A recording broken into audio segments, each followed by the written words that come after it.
Do you feel like you're barely keeping your head above water? That no matter how hard you try, meaningful progress remains out of reach? Heather gets that. She battled an eating disorder for years before seeking help. Now in recovery, Heather is here to tell you that positive change is possible even when it doesn't feel that way. Join her as she shares openly about her struggles and small triumphs. Fair warning though, Heather doesn't hold back. Her candid story may trigger some. But for those wanting honesty, hope, and healing, this is 1% Better with Heather.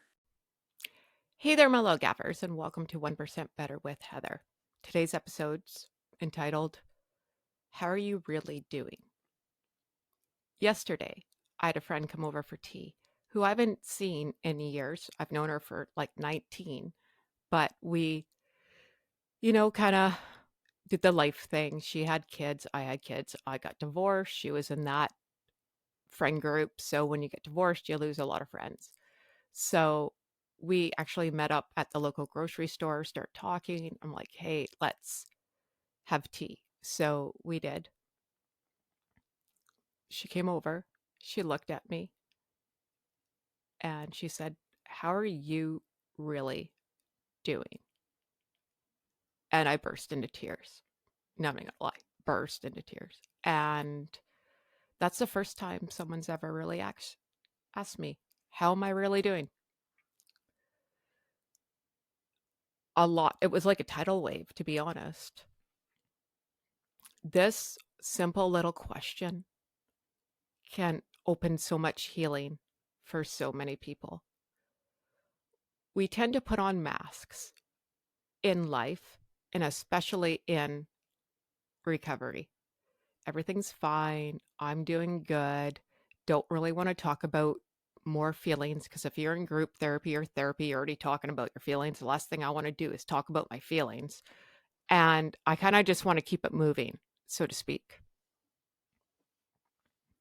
But her asking me this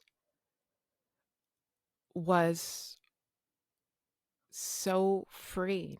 I'm like, one, I think she actually cares how I am doing. And I just let it all go. I said, like I'm trying. I've been doing this ED recovery for a year and a bit, and I've gained weight, so that's good, but my mental health is still not mentally healthy. And which is true. So dealing with all these thoughts and feelings on a daily basis is exhausting. There are days where I don't even want to get out of bed. There are days like today. I have makeup on, I have a t-shirt on, I'm wearing my pajama pants. That's all I could do today. That's all I could do. And if that's all you could do today, great. You're probably doing better than me. It's lonely going through recovery. It's isolating. You don't think anyone understands. And then out of the blue, someone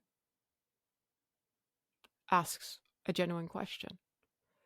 And I got a lot of feelings out. I got a lot of thoughts out yesterday. I know I'm not alone in this. This is why I started this podcast, to have a village so everyone can get it all out and heal. When it was her turn to talk, she said a lot. And I was like, oh, wow. And she talked about her life. And I think, well, maybe I don't have it so bad, right? But everyone's pain is validated. Everyone's going through different things in their life, depending on what season they are of their life. I just know I have a long, long way to go. But I do feel validated right now. I actually feel someone heard me. Now, my parents can ask me how I'm doing. The mailman can ask me how I'm doing. And you always give the surface answer. I'm good. Everything's great. See the smile? Everything's fine. But when you can find a person to really confide in, it It makes a huge difference. And I hope you have a person. I really do.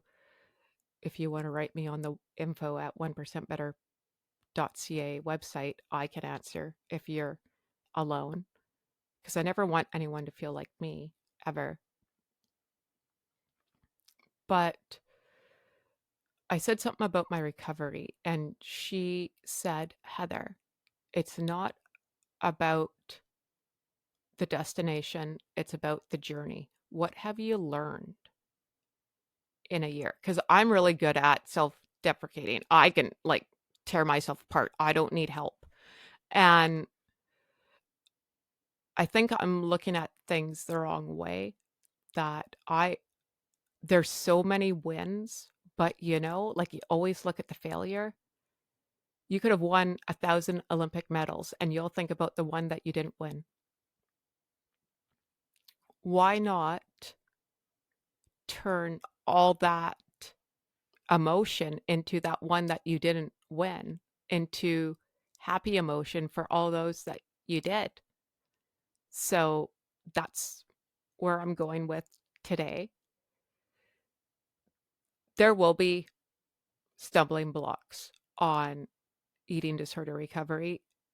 It's different than any other recovery. And addiction's addiction, I'll just say that. So I'm not taking away from anyone's pain.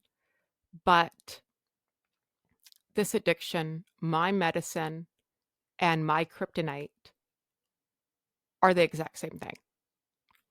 And it's hard.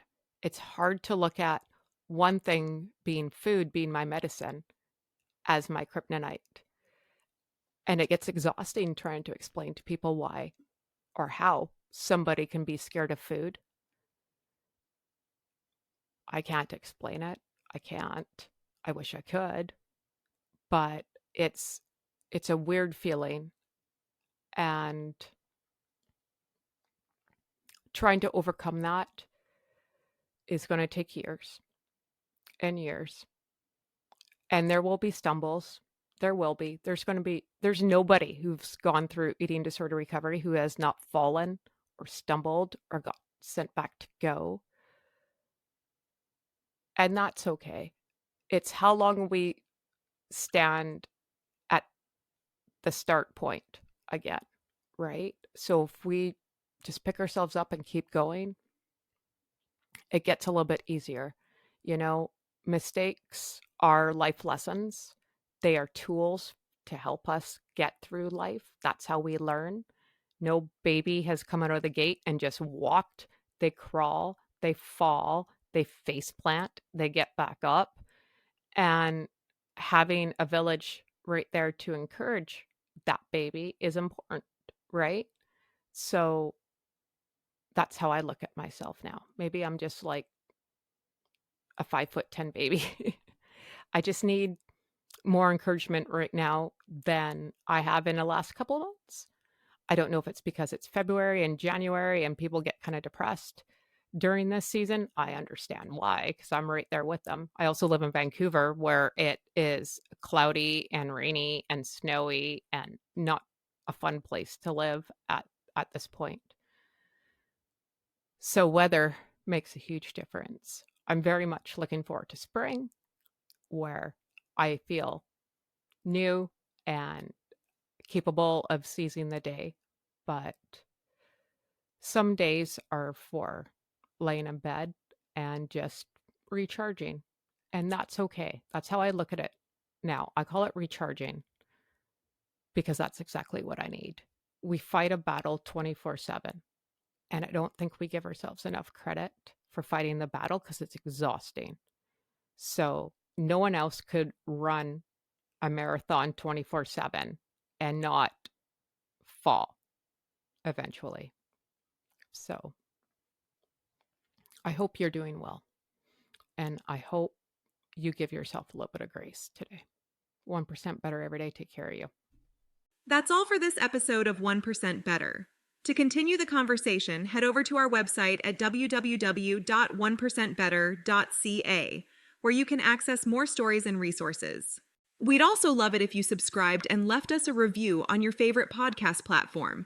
And remember, friends, progress takes patience, perspective, and sometimes a little help from people who get it. So be kind to yourself and others as we work to get 1% better every day. We'll see you back here next week.